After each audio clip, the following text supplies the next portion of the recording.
انه الاتيات اون فايي، الناس ما لاقيه ما تاكل. راه كاينين دي فارماسيان اللي غير في تيفلت باش يجيو للقاء ما عندوش 100 درهم باش يوصل لهنا. باش نتفاهموا، حنا كنطالبوا بتدخل الدوله العاجل بحال اللي دار في القطاع ديال الفلاحه، يدار في القطاع ديال الصيدله. ما يمكنش لينا ما لاقيين ما ناكلوا، عندنا وليدات، عندنا راه غير حاليا تنطالبوا بعداله اجتماعيه داخل القطاع.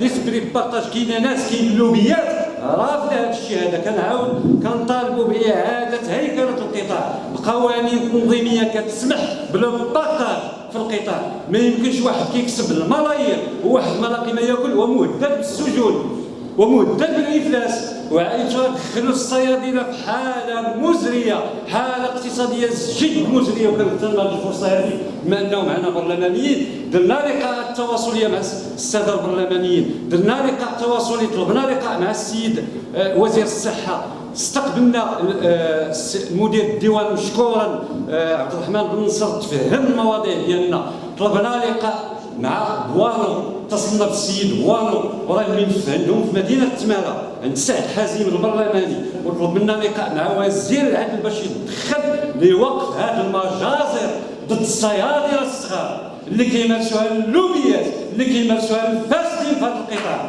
اللي ما بغاوش تدخل السياسه. انا كنطلب من الاخوه ديالي الزملاء ديالي باش تدخلوا للفيدراليه وتقلبوا الطوابل الفاسدين، وكنطلب منكم باش تدخلوا للوردر والشرفاء ديال المهنه يتقدموا. كفى كفى كفى. كنعتبر اللي يمكن يكون عندي وعي بالوضعيه ديال الاخوه الصيادله او على الاقل بعض منهم، ولكن ما يمكنش يكون عندي الوعي اللي عنده هو. ودائما باش تسمع واحد الصوت بحال هكذا راه مهم جدا. جا تكلم معايا بينه وبينه قلت له طلع انا غادي نسمع لك.